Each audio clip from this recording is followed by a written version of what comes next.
Si alguien entra en cualquier tienda de nutrición deportiva hoy en día, o simplemente navega por Internet buscando mejorar su rendimiento físico, se va a encontrar con pasillos enteros dedicados a los llamados potenciadores de testosterona.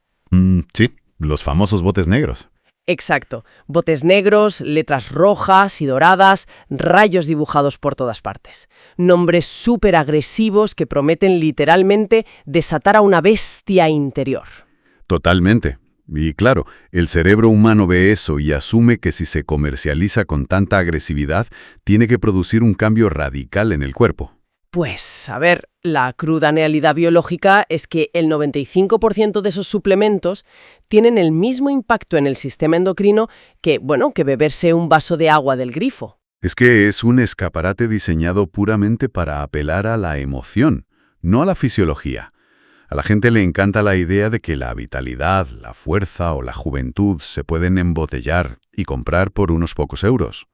Vale, vamos a desglosar esto. En nuestra inmersión profunda de hoy tenemos una misión muy clara. Vamos a analizar un compendio súper exhaustivo sobre endocrinología deportiva, fisiología del rendimiento y optimización hormonal natural. Y enfocado específicamente en el atleta máster, ¿verdad? Eso es, alguien que entrena y que ya ha cruzado la barrera de los 40 o 50 años. El objetivo aquí es separar la ciencia clínica real de, francamente, el marketing depredador de esta industria. Porque hay mucho depredador suelto, las cosas como son. Madre mía, ya te digo. Queremos revelar cuál es el verdadero protocolo que sí eleva la testosterona de forma natural.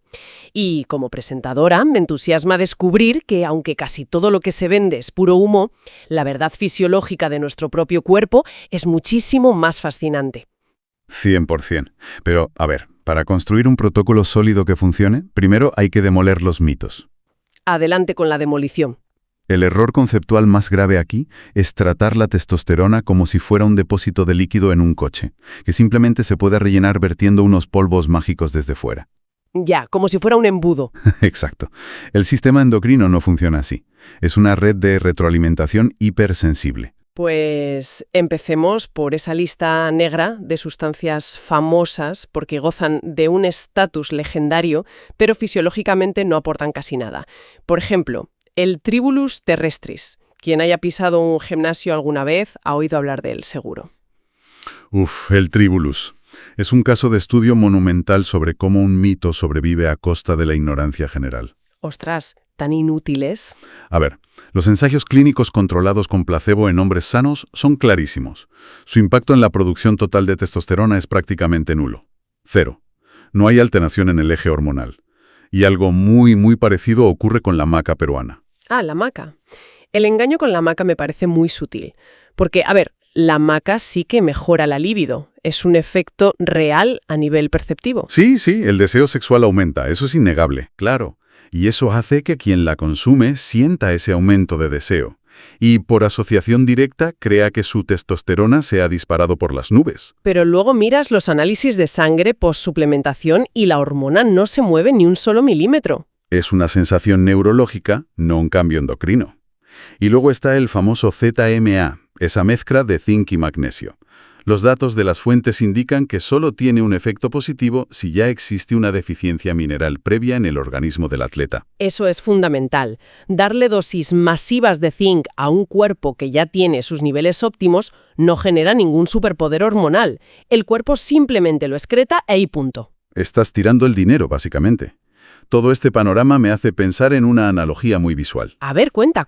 Pues que estos suplementos comerciales son exactamente igual que el botón de paso de peatones en los semáforos de las grandes ciudades. Ah, qué buena. Claro. Alguien llega al cruce, pulsa el botón frenéticamente, creyendo que está alterando el sistema, que está enviando una señal para acelerar el proceso y cruzar antes.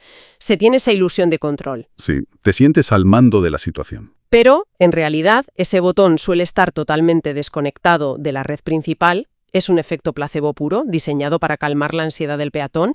No cambia en absoluto la programación informática del tráfico. El semáforo va a cambiar de color en el momento exacto en el que le toque cambiar, pulses o no pulses. Exactamente. Lo fascinante aquí es cómo ese efecto placebo distrae del verdadero problema de fondo. ¿A qué te refieres exactamente? Pues a que el error de tomar un compuesto botánico ineficaz es creer que el cuerpo puede crear hormonas de la nada solo por ingerir una hierba.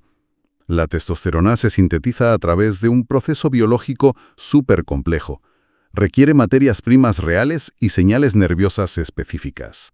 O sea, pulsar el botón del semáforo no reescribe el código del tráfico. Y tomar Tribulus no reescribe la ruta de síntesis del colesterol en los testículos. Bien, una vez que hemos vaciado el 95% del pasillo de suplementos y lo hemos tirado directamente a la basura, la pregunta lógica para quien nos escucha es, ¿qué pasa con el 5% restante? Porque a verlo, haylo. Claro. Analizando la literatura aportada, existe un pequeño grupo de compuestos con evidencia clínica moderada. Y si se combinan de forma inteligente, forman un stack base, por así decirlo. No son pociones mágicas, pero optimizan el entorno. Vamos a agruparlos por función. Empecemos por los que actúan sobre el estrés. Perfecto. En la primera línea de defensa contra el estrés celular tenemos la ashwagandha. Que está súper de moda ahora mismo. Totalmente. Y la literatura suele destacar el extracto estandarizado conocido como KSM-66. Los ensayos clínicos en hombres sometidos a entrenamiento de fuerza utilizan dosis de entre 300 y 600 miligramos diarios. ¿Y qué resultados arrojan esos ensayos? Pues se han observado saltos notables. Por ejemplo, pasar de una base de 630 nanogramos por decilitro a más de 720 tras un periodo de suplementación constante. Ostras, es un buen salto. Pero el mecanismo es lo que importa aquí. No es que la ashwagandha fabrique la hormona directamente, no, sino que reduce drásticamente el cortisol, la hormona del estrés. Ese es justo el punto crítico. Actúa como un adaptógeno. A nivel bioquímico existe un fenómeno que en fisiología llamamos el robo de la pregnenolona. El robo de la pregnenolona. Suena a película de atracos. Un poco sí. A ver, la pregnenolona es una hormona precursora. El cuerpo la usa como materia prima para fabricar tanto cortisol como testosterona. Vale, tiene que elegir a qué destina los recursos. Exacto. Si hay estrés crónico, el organismo entra en modo de supervivencia, y lo que hace es desviar toda esa pregnenolona para fabricar cortisol a destajo, paralizando la producción reproductiva. Claro, si el cuerpo cree que te persigue un león, lo último que quiere es gastar energía en ganar masa muscular o en la libido. Así es. Al reducir la señal de estrés con ashwagandha, el cuerpo se relaja y vuelve a destinar esos recursos a la creación de testosterona. Vale, eso cubre el flanco del estrés. El segundo grupo actúa como un escudo protector para la testosterona que ya tenemos circulando. Aquí entra el fenogreco, con dosis efectivas de unos 500 a 600 miligramos. Su trabajo principal es inhibir la enzima aromatasa. Y además de la aromatasa, el fenogreco ha demostrado la capacidad de inhibir parcialmente la enzima 5-alfa reductasa. Espera, rebobinemos un segundo, porque esto es muy técnico. ¿Qué es exactamente la 5-alfa reductasa y por qué a alguien le interesaría inhibirla? A ver, es una enzima que toma la testosterona libre circulante y la convierte en dihidrotestosterona, o DHT. Vale. Aunque la DHT es muy potente, tenerla en exceso en un hombre mayor de 40 años está fuertemente vinculado a la aceleración de la alopecia androgénica. O sea, la caída del cabello. Eso es, la calvicie. Y también al agrandamiento de la próstata. Por tanto, inhibir levemente esta enzima ayuda a mantener la testosterona en su estado original por más tiempo, evitando esos efectos secundarios indeseados. Entendido, un escudo en toda regla. Y ahora llegamos al tercer grupo, que me parece, de lejos, el más intrigante. Los liberadores. Hablamos del toncatali en dosis de 200 a 400 miligramos y el boro, un mineral en dosis de 6 a 10 miligramos. Sí, estos dos son interesantísimos. El mecanismo de ambos, según las fuentes, es atacar directamente a una proteína llamada SHBG para aumentar la testosterona libre. Exacto.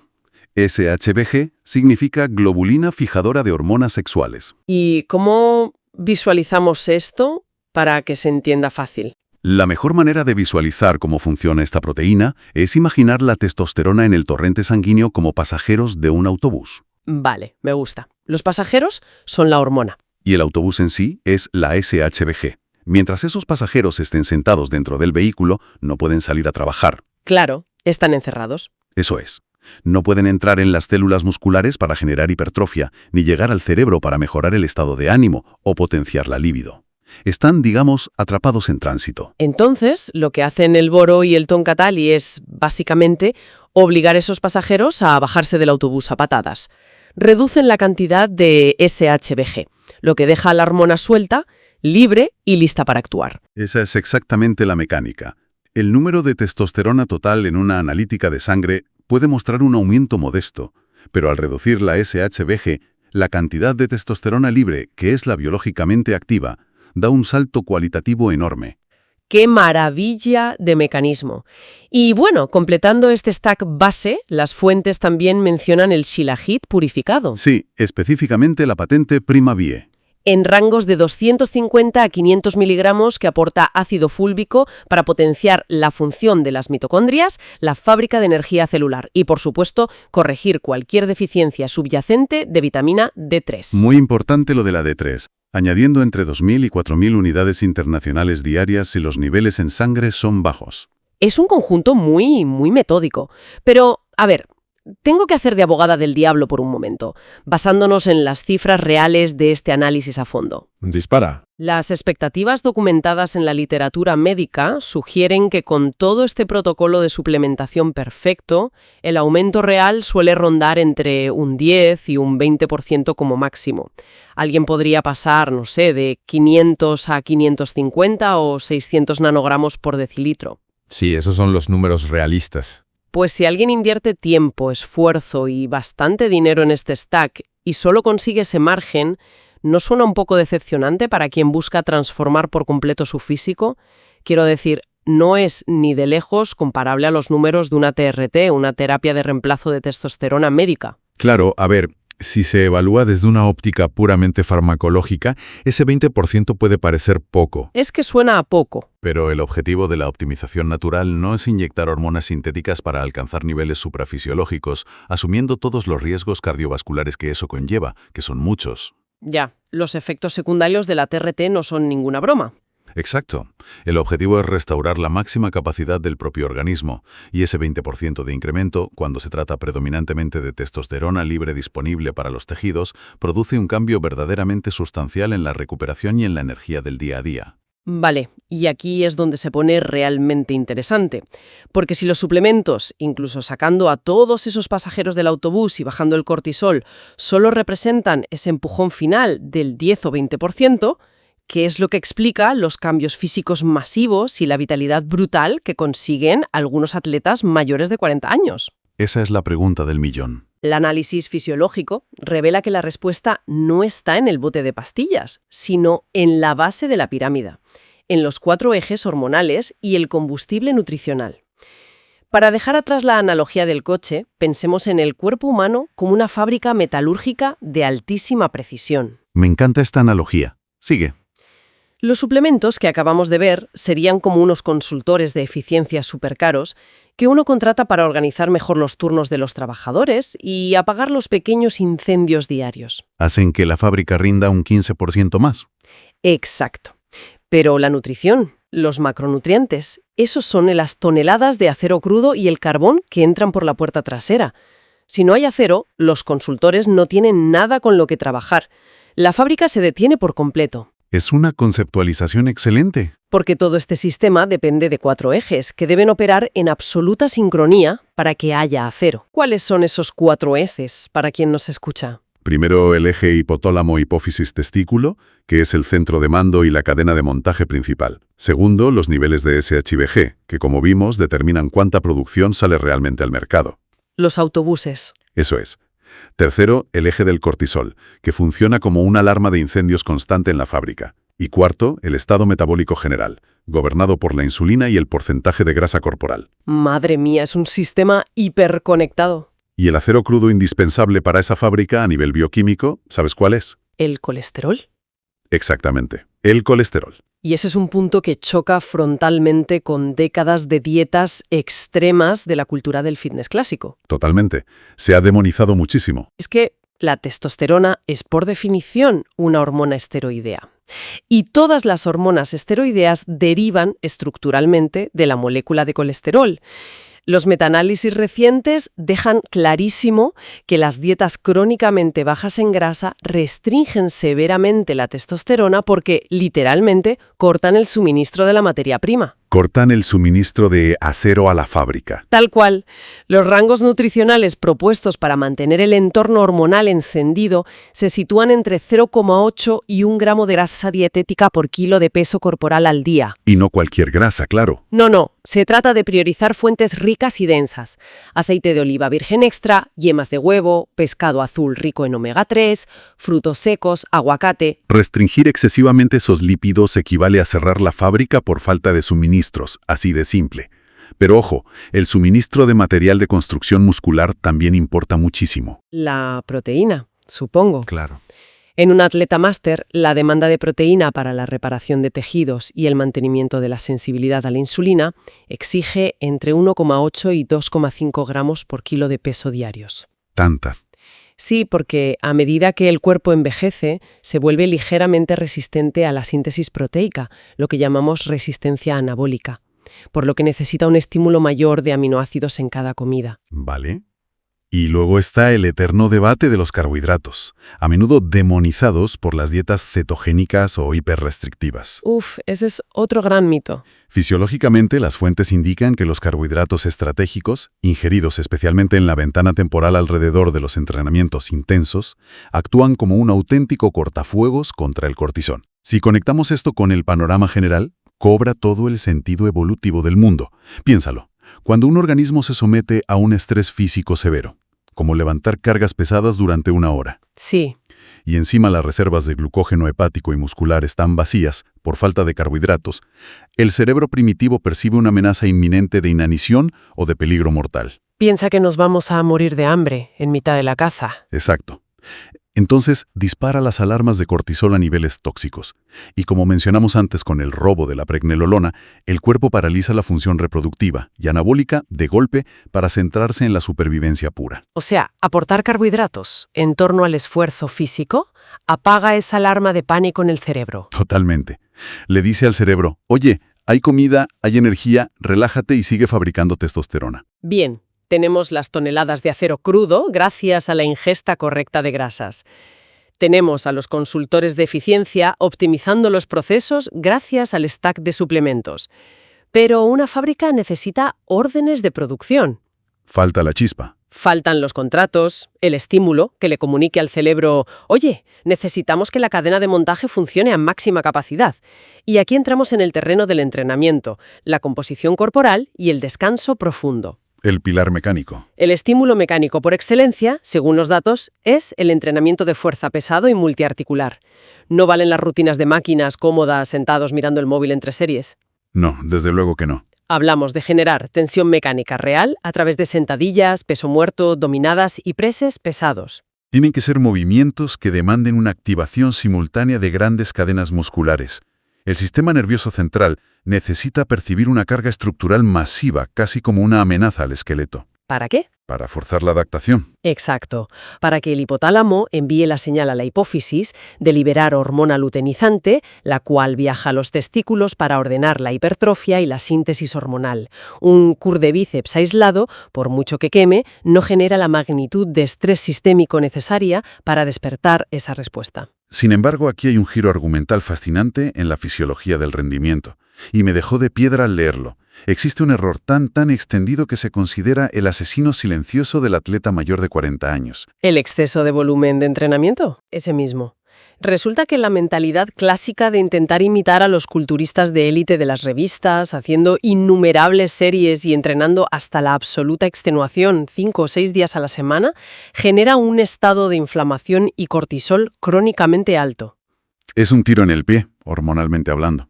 Totalmente.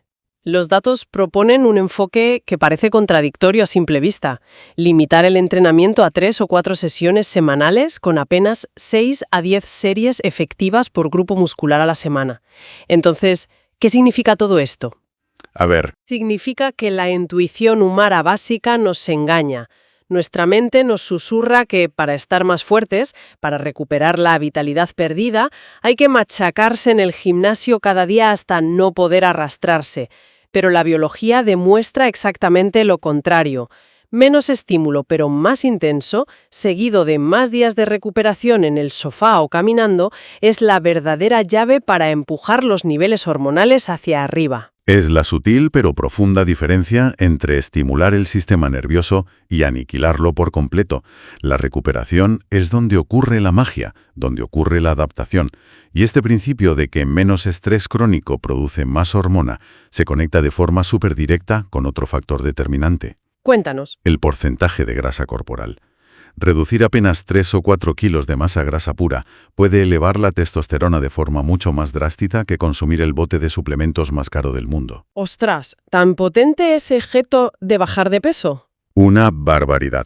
El margen óptimo para mantener este entorno anabólico se sitúa de manera consistente entre el 12% y el 18% de grasa corporal. Este es uno de los datos más reveladores al estudiar la fisiología metabólica en este análisis a fondo, porque la pregunta obvia es ¿por qué la cantidad de grasa en el abdomen tiene tantísimo poder sobre lo que ocurre en el sistema endocrino? Y esto plantea una pregunta importante sobre cómo la medicina ha entendido históricamente el tejido adiposo. Siempre se ha pensado que era energía almacenada y punto, ¿no? Claro. Durante décadas se asumió que la grasa era un simple tejido de almacenamiento pasivo, como llevar una mochila pesada llena de reservas energéticas para el invierno. Pero la biología moderna demuestra que la grasa visceral, la que rodea los órganos internos en la barriga, es un órgano endocrino hiperactivo. Ah, o sea que segrega cosas. Segrega muchísimas cosas. Y dentro de ese tejido se produce de forma masiva una vieja enemiga que mencionamos antes, la enzima aromatasa. Ah, claro. La enzima responsable de robar testosterona circulante y convertirla irreversiblemente en estrógeno. Exactamente. Es un caso de sabotaje interno masivo, como si tuvieras espías en la fábrica. Un cuerpo con un alto porcentaje de grasa visceral podría teóricamente estar fabricando una cantidad muy saludable de testosterona en los testículos. ¿Vale? Sin embargo, en cuanto esa hormona entra en el torrente sanguíneo, antes de que pueda llegar al músculo para reparar fibras o al cerebro para mejorar la vitalidad, La grasa la secuestra. la masa de tejido adiposo la secuestra. Literal, la aromatasa altera su estructura molecular, transformándola en estrógenos. ¡Qué locura! Y peor aún, ese exceso de estrógenos viaja al cerebro y le indica al hipotálamo que deje de enviar señales de producción. Se crea un bucle de retroalimentación negativa brutal. Por eso perder grasa abdominal es literalmente tapar una fuga masiva en el sistema hormonal. Claro, no necesitas más agua en la bañera, necesitas poner el tapón. Y bueno, el último gran pilar que sostiene este ecosistema y donde ocurre la verdadera magia química es el descanso. El sueño, fundamental. La vasta mayoría de la liberación de testosterona a lo largo del día no ocurre mientras levantamos pesas, ni mientras comemos. Ocurre durante las fases de sueño profundo. La restricción de sueño es letal. Dormir sistemáticamente menos de 6 horas desencadena una caída directa entre el 10% y el 15% en los niveles de testosterona. Es como envejecer 10 años de golpe a nivel hormonal. Totalmente. Si integramos todas estas piezas en un protocolo diario coherente, la fisiología propone un ritmo muy claro. Por la mañana, asegurar la vitamina D3 junto con K2 para la estructura ósea e introducir el tonkatal y el boro para empezar a liberar esa hormona, reduciendo la SHBG desde bien temprano. Un inicio fuerte. Por la tarde, aportar grasas de calidad y omega 3 para domar la inflamación y mantener la sensibilidad a la insulina alta, junto con el shilajit para la energía mitocondrial y el fenogreco, protegiendo contra esa aromatasa que acabas de explicar. ¿Eso es? Y finalmente, por la noche, inducir la relajación del sistema nervioso central con ashwagandha y una dosis de 200 a 400 miligramos de magnesio en forma de glicinato, garantizando que el cerebro entre en ese sueño de ondas lentas donde la glándula pituitaria por fin puede ordenar la fabricación de nueva testosterona. Es que esa es la partitura completa de la sinfonía fisiológica. Cada decisión que se toma desde el primer suplemento de la mañana hasta la hora en la que se apagan las luces está diseñada para apoyar simultáneamente a los 4 ejes endocrinos. Bueno, hemos atravesado un territorio biológico muy denso hoy, así que vamos a recapitular y atar todos los cabos sueltos para ir cerrando. Perfecto. Lo que queda absolutamente cristalino tras este análisis a fondo es que el verdadero entorno hormonal óptimo no es un artículo de lujo que se pueda comprar en un bote de plástico brillante por 50 euros. Para nada. Ese bote es solo el botón de placebo del semáforo. La verdadera optimización es una obra de ingeniería interna.